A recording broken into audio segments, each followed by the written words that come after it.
Global Gujarati awards 2026 Dhordo ખાતે 7-8 માર્ચે યોજાશે। ધોરડો ખાતે આગામી 7 અને 8 માર્ચે યોજાનારા ગ્લોબલ ગુજરાતી એવોર્ડ્સ 2026 કાર્યક્રમનું આયોજન કચ્છ યાત્રા રિસોર્ટ ખાતે કરવામાં આવ્યું છે। આ ભવ્ય કાર્યક્રમમાં ગુજરાત રાજ્યના અનેક નામી અનામી કલાકારો, ઉદ્યોગપતિઓ અને વિવિધ ક્ષેત્રના પ્રતિષ્ઠિત મહાનુભાવો ઉપસ્થિત રહેશે। કાર્યક્રમ અંગેની વિગતવાર માહિતી આપવા માટે આયોજકો દ્વારા ભુજ ખાતે પ્રેસ કોન્ફરન્સ યોજવામાં આવી હતી। પ્રેસ કોન્ફરન્સ દરમિયાન કાર્યક્રમની રૂપરેખા, મહેમાનોની હાજરી અને એવોર્ડ કેટેગરી અંગે માહિતી આપવામાં આવી હતી। આ પ્રસંગે આયોજક મંડળના સભ્યો હાજર રહ્યા હતા અને મીડિયા પ્રતિનિધિઓને કાર્યક્રમને સફળ બનાવવા માટે સહકાર આપવા અપીલ કરી હતી। રિપોર્ટર કેતન સોની। ઘણા સમયથી કચ્છની અંદર તો અમે પટેલ બિઝનેસ એક્ઝિબિશનો બી કર્યા છે અને ખાસ કરીને અમે ટુરિઝમ સાથે સંકળાયેલા છીએ અને અમદાવાદ બેઝ અત્યારે અમે આ બધું ડેવલપમેન્ટ કરી રહ્યા છીએ। આપણી જે આ સંસ્થા છે ગ્લોબલ ગુજરાતી એવોર્ડ, જે એસોસિએટ છે ગુજરાત ટુરિઝમ સાથે, તો સરસ મજાનો એક 7 અને 8 માર્ચના દિવસે કચ્છના રણ ઉત્સવને હાઇલાઇટ કરવા માટેના ઉદ્દેશ કચ્છના રણોત્સવમાં કચ્છ યાત્રા નામનો એક રિસોર્ટ છે, જેની અંદર આપણે આ કાર્યક્રમ કરવા જઈ રહ્યા છીએ। ઘણા સમયથી એવું એક હતું કે આપણા કચ્છના રણોત્સવમાં એટલા બધા આર્ટિસ્ટો પોતાનું પરફોર્મન્સ તો કરી રહ્યા છે, તો એ લોકોને ગ્લોબલી જે પ્લેટફોર્મ મળવું જોઈએ ને એ ક્યાંક ને ક્યાંક ના મળતું હોય, એટલે બધા લોકો ત્યાં સુધી પહોંચ્યા ન હોય।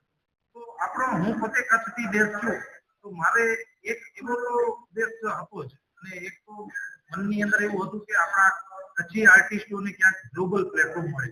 તો ગ્લોબલ કેવી રીતે મળવાનું છે, તો કે એટલા બધા આર્ટિસ્ટો અહીં આગળ આવશે તો એ લોકો આપણા આર્ટિસ્ટો સાથે એક તો પરિચયમાં આવશે, બીજું એ લોકોનો અહીં આપણે પરફોર્મન્સ પણ રાખેલા છે, એટલા બધા લોકો એમને સન્માનિત પણ કરશે।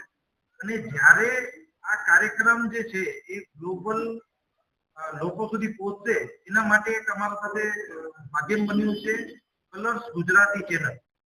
તો જ્યારે આ પ્રોગ્રામની જે હાઇલાઇટ્સ જે કાંઈ હશે એ કલર્સ ગુજરાતીમાં આવશે, ત્યારે કચ્છના જે આર્ટિસ્ટો છે ને એમને ઓટોમેટિકલી જે ગ્લોબલ પ્લેટફોર્મ મળવું જોઈએ ને એ મળી રહેશે, એવા ઉદ્દેશથી અમે આ કાર્યક્રમ કરી।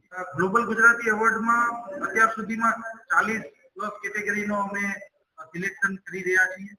એમાં ગુજરાતી ફિલ્મ જગતના નામી અનામી ઘણા બધા એવા જે છે કે જે લોકો એકચુઅલમાં ગ્લોબલ બન્યા છે, એવા લોકોને એવોર્ડ સન્માનિત થશે।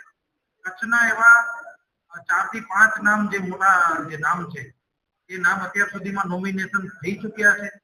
તો કચ્છના જે ઉદ્યોગપતિઓ છે, કોઈ મ્યુઝિશિયન છે, આપણા બિપિનભાઈ ચિત્રકાર છે, તો આવા 5 થી 6 આપણા સિકમદાસજી મહારાજ છે, એવા ઘણા બધા જે ગ્લોબલી બનેલા જે ગુજરાતી છે એમના નામ નોમિનેશનમાં આવી ચૂક્યા છે અને એમને ત્યાં 8 તારીખના દિવસે સન્માનિત કરવામાં આવે। 40+ કેટેગરી જે આપણે નક્કી કરેલી છે, 40 થી 50 ની વચ્ચે લોકોને એવોર્ડ આપવામાં આવશે અને કરીબ 50 જેવા લોકો એવા છે કે જે 7 તારીખના દિવસે કચ્છી કલ્ચર જે કાર્યક્રમ કર્યો હશે ને અપકમિંગ જે આર્ટિસ્ટો હશે એમને મોમેન્ટોથી સન્માનિત કરવામાં આવશે। 7 તારીખે સવારે ત્યાં નાનો એક્ઝિબિશનથી સ્ટાર્ટ થશે, પોતાની પ્રોડક્ટનું લોન્ચિંગ પણ ઘણા લોકો કરવાના છે અને 7 તારીખના બપોરે 5 વાગ્યાથી કરીને રાત્રે 11 વાગ્યા સુધીનો આ કાર્યક્રમ 8 તારીખના દિવસે, અને તે દિવસે 7 તારીખના જ બધા જે ગુજરાતના જે સેલિબ્રિટી લોકો છે એ તો આવી જ ગયા હશે, એમની સાથે ગેટ ટુગેધર, સાંજનું ડિનર પણ આપણે બધા એ લોકો સાથે લેશું।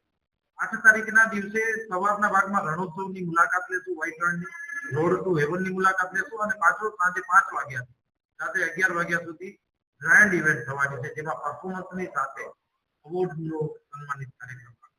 इस वीडियो को लाइक करें, हमारे चैनल को सब्सक्राइब कर बेल आइकन जरूर प्रेस करें हमारी न्यू वीडियो सबसे पहले देखने के लिए।